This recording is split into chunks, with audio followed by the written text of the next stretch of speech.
Fala, gente, seus abstratos, como é que vocês estão? Gente, vamos desabstrair essa ideia de que o cálculo é uma coisa complicada, né? Sejam todos bem-vindos às abstrações matemáticas. A gente está aqui para desabstrair essa ideia, né? E eu já vou partir para a questão. Como assim? Gente, eu criei esse negócio aqui para ajudar os engenheiros, o pessoal de exatas, o pessoal da química, o pessoal da matemática, todo mundo que usa o livro de cálculo um chamado Stewart. Tá? Se você quiser o livro, eu deixei ele na descrição aí. E se você quiser me acompanhar no Instagram, tenho abstrações matemáticas aí, onde eu posto algumas questões lá antes de vir aqui resolver ela, tá bom? Hoje é a questão 59 e a questão 60 do capítulo 1.1, tá bom, gente? Lembrando que eu não vou parar de fazer isso daqui até eu resolver o livro inteiro, tá bom? Não cheguei nas partes mais difíceis, nas partes que o pessoal pena ainda, né? Mas ainda assim, já estou numa partezinha que é complicada, que é chamada de função, tá? Função e modelo. Então, se você tem alguma dificuldade com função e com o modelo, fica aí que essa aula aqui é para você, tá bom? E já deixa aí o seu like, seu curtir, mas não esqueça de compartilhar, tá? Por causa que eu estou vindo aqui todos os dias, eu quero saber se vocês estão me acompanhando, né? Para eu saber aí o pessoal onde eu estou atingindo e se eu estou falando numa linguagem legal para todo mundo, né? Então, compartilha aí com o pessoal de exatas. Falta, né? As resoluções de cálculo, falta. Eu sei disso porque quando eu fiz o curso, eu fiz física, tá bom, gente? Eu fiz física e quando eu fiz física não tinha a resolução de todas as questões, principalmente as pares, né? As primeiras a gente sempre encontra, porque um pessoal sempre resolve ela, igual eu tô vindo aqui, tô resolvendo as primeiras, né? Mas o que garante que você vai achar todas elas é alguém que teve persistência de resolver todas elas. Então eu tô vindo aqui, o meu objetivo é esse, tá? Já adiantando aí, então, vamos para a questão número 59. Bom, falando de funções e modelos, antes disso a gente estava vendo o domínio e a imagem, tá? Então ele queria saber se você conseguia modelar as coisas, seja ela com um intervalo aberto, intervalo fechado, se você sabia o domínio, quantas parcelas tinha essa minha função, enfim, isso que ele estava vendo nas questões anteriores. Agora ele vai associar isso a uma coisa geométrica. Inclusive, a gente faz muito isso no cálculo. Você pode vincular uma estrutura geométrica com um plano XY, que é geometria analítica, né? Você pode fazer isso. Mas, enfim, aqui você não precisa de ir tão longe. Do mesmo jeito que o retângulo da aula passada, eu usei o retângulo e eu não coloquei ele num plano, né? Hoje a gente vai montar um triângulo. Eu não tenho aqui a forma pré-definida, mas eu consigo montar aqui a partir de três retas. Então, expresse a área de um triângulo equilátero com os três lados iguais. Vou me esforçar para fazer ele aqui parecido com um triângulo equilátero. Ficou bom até. Isso aí. E agora vocês têm que saber qual que é a relação que ele pede ali. Então, expresse a área. E ele quer saber a área como uma função do comprimento. Vamos usar a letra L para comprimento. Pode ser a letra Czinha, mas a Czinha a gente usa para constante. Então, usa a letra L aí para você saber. L de lado também, né? Então, o lado de um triângulo equilátero, iguais, são todos iguais. Então agora basta você saber qual é a relação da área. Isso aí é legal, né? Porque o pessoal chega, a área é o L ao quadrado, é o L ao cubo. Não, né? Então aos lados aí. A área de um triângulo é a base vezes a altura dividido por 2. A base, você já sabe, a base já tá ali, né? Ó, o Lzinho, certo? E a altura? A altura agora você vai ter que calcular. Isso é uma coisa legal, né? Porque você parte aqui de um triângulo, deixa eu fazer ele retinho, bem bonitinho. Você parte de um triângulo retângulo, porque a altura é essa daqui, tá bom, gente? Se você medir ele inclinado aqui, não é a altura, ele fica um pouco maior, né? Então, vamos lá, a altura é essa daqui, onde ele passa pelo aquele A que eu fiz ali. Vamos chamar aquela altura de H, igual eu fiz. Então, H, e a partir disso eu consigo calcular o H. Por quê? Porque ele quer saber como sendo função de um lado. Como todos os lados são iguais, se eu encontrar em função do um, já acho função do outro, né? Então, a minha função já apareceu, já troquei o B para o L. Então, o meu A, ele já se tornou função de lado, certo? Mas ele se torna função apenas de um lado, não, porque aqui ainda tem a altura. Então, eu vou ter que transformar esse meu H aqui numa função de lado também. O que que eu vou fazer? Vou usar Pitágoras, né? O Pitágoras me ajuda, porque aqui embaixo eu tenho metade do comprimento total, então é L sobre 2. E aí você tem o primeiro cateto. Então, cateto adjacente ou o cateto oposto, tanto faz, né? A gente não está vendo o ângulo. E tem ali a altura, que é o outro cateto. Então, o quadrado dos catetos, vou colocar ele aqui embaixo já, como sendo ao quadrado, né? Quadrado dos catetos mais h ao quadrado é igual à minha hipotenusa ao quadrado, que é o Lzão ao quadrado. Beleza? O que que a gente vai fazer agora aqui? A gente vai ter que isolar o h. Porque a gente tem que isolar o h. Vamos lá.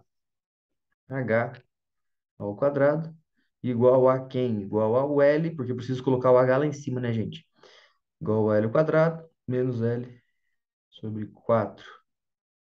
Eu tenho, isso aqui é legal, ó. Eu tenho uma coisa e eu estou tirando um quarto dessa coisa. Então, quanto que me sobra? Me sobra 3 quartos dessa mesma coisa, né? É um processinho rápido de você fazer uma subtração aí, né? Eu tenho uma coisa inteira aqui, que é o meu lado, e aqui eu estou subtraindo um quarto desse lado. Quanto que me sobra? 3 quartos do lado. Tá? Então, o meu h ao quadrado é isso daí. Ou seja, se o h ao quadrado é isso, o meu h, vamos lá, o meu h vai ser a raiz disso, né? Então, ele vai ser raiz de 3 vezes L, e o 4 ali embaixo vai tirar a raiz também, que vai virar 2. Então, esse daqui é o meu H. Ou seja, a área em função do lado vai ser, no lugar do H, eu vou escrever esse daqui, né? Então, tem essa minha constante, que ela vai para fora, raiz de 3 sobre 2 vezes L dividido por 2. Então, aqui vai dar, deixa eu tirar minha carinha daqui na frente, né, para não atrapalhar. Então, aqui vai dar raiz de 3 dividido por 4 raiz de 3 quartos, L ao quadrado, né? O que teria que aparecer mesmo um L ao quadrado, já que é uma função da área. Se fosse um volume, apareceria um L ao cubo. Beleza, gente? É um processinho rápido, né? Eu demorei aqui porque foi uma coisa didática. Informações novas aqui, ó. Tentem pegar esse esquema, a gente usa bastante esses esquemas aí para fazer subtração. Você ganha tempo na hora de resolver ali uma avaliação, por exemplo, né? E não esqueçam de associar os conhecimentos antigos. Isso daqui é Pitágoras. Os conhecimentos antigos, vocês usam eles o tempo todo, inclusive a relação de área de um triângulo, né? Curtiram, gente? Deixa aí o like, então, compartilha. Não esquece de compartilhar esse vídeo, mas volta aqui porque ainda tem a questão 60. Bora lá. Na questão 60 agora é uma área da superfície de um cubo. Ixi, lembrei desse, gente. Esse daqui eu não resolvi, vou resolver agora com vocês. Vamos lá, então. A área da superfície de um cubo como uma função do seu volume. Então, primeiro você tem que saber a área da superfície. A área da superfície do cubo, ela é 6 vezes a área do cubo, do quadrado, perdão. É a área do quadrado, 6 vezes a área do quadrado. Tá? Só que ele quer saber isso como sendo uma função do seu volume. Beleza? O que não é tão complicado, né? Basta eu achar, então, uma relação de área para volume ou de volume para área, né? Então, se eu achar essa relação, eu consigo substituir ali no A, tá tranquilo. Qual que seria essa relação de área e volume? Então, eu preciso pegar a área do quadrado, que compõe o meu cubo, né? Vamos montar ele aqui, tá? Lembrando que aqui agora, como ele é só um esboço, não preciso ser tão detalhado, então tem que saber essa areazinha aqui, que é, vamos chamar de L também, altura, comprimento e profundidade. Altura, comprimento e largura, pode ser assim também, né? Então, se fosse para tirar o volume é tão simples que vai ser L ao cubo. Faz sentido? Faz sentido, é um cubo mesmo, né? E se fosse para tirar a área de uma lateral, que é o que eu vou ali, né? Que eu vou colocar ali, vou colocar a área do quadrado lateral.